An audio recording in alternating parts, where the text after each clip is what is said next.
Les habitants de la ville yéménite d'Aden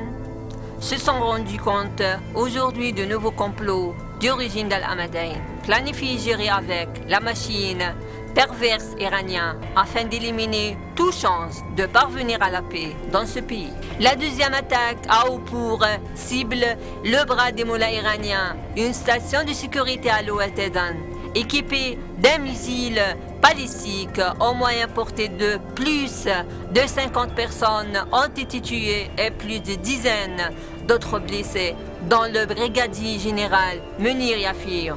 commandant du soutien et des forces de soutien à Aden. De telles actions subversives soulèvent de nombreuses questions sur la capacité de cette milice aveugle à acquérir la technologie des missiles balistiques et le renseignement et les images satellites de rassemblement militaire. Et cela confirme l'importante présence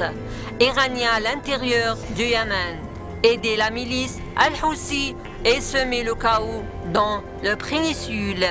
arabique, atteindre ses objectifs de sa paix, la sécurité de la région. Mais cette ambition iranienne fait un obstacle à la situation économique à Téhéran,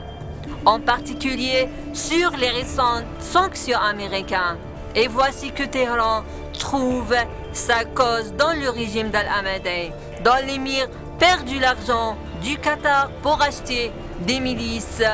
a mené à bien des complots et a apporté un soutien sans faille à l'Iran afin qu'il puisse réaliser des objectifs au Yémen, quelle que soit l'ampleur de la tragédie humaine provoquée par ce soutien. Les fuites de documents ont mis à jour le financement national de terrorisme au Yémen, où